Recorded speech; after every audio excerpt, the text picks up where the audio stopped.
mag-invest sa sarili mong growth. Madaming tao ang gusto ng magandang girlfriend, magandang bahay, at success sa career. Ito ay mga resulta lang ng pag-e-invest mo sa sarili mo. Itong mga bagay na to ay resulta lamang at kusa yang darating kung nag-e-invest ka, nagpuput in ng hard work at consistent effort sa mahabang panahon.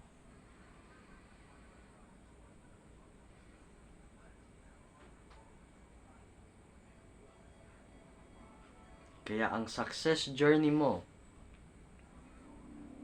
ay nakadepende sa finofokusan mo ngayon.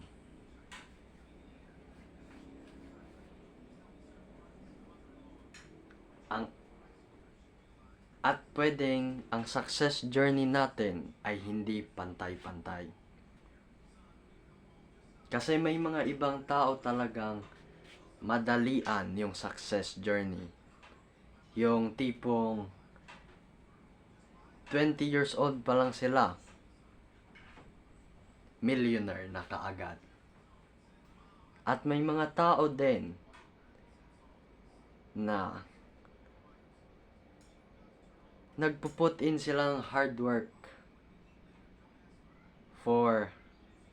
sa mahabang panahon, pero ang success matagal pa rin.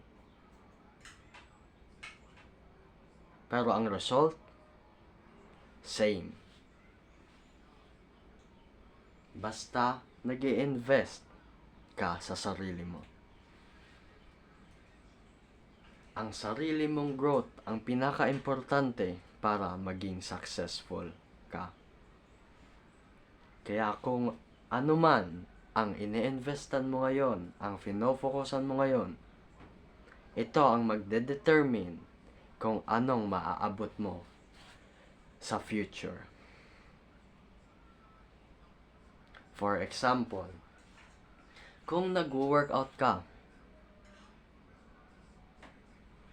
consistent ka at hindi ka nag-quit,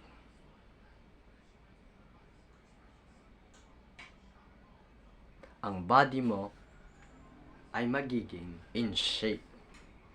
Kasi nag-workout ka basta hindi ka mag-quit. Pareho din sa buhay. Basta consistent ka at tama yung ine-investan mo ng effort at money mo, ito ay makakatulong kung anong maaabot mo sa buhay. Kaya kung gusto mong maging successful, ang pinaka-best investment mo ay sarili mo. Itong mga investment na to ay pwedeng masabing investment sa iyong knowledge, katulad ng books na makakapagtulong sa iyo. Courses na makakapagtulong sa iyong career. At social skills para makapagtulong sa iyo sa future. Kaya kung gusto mong maging successful,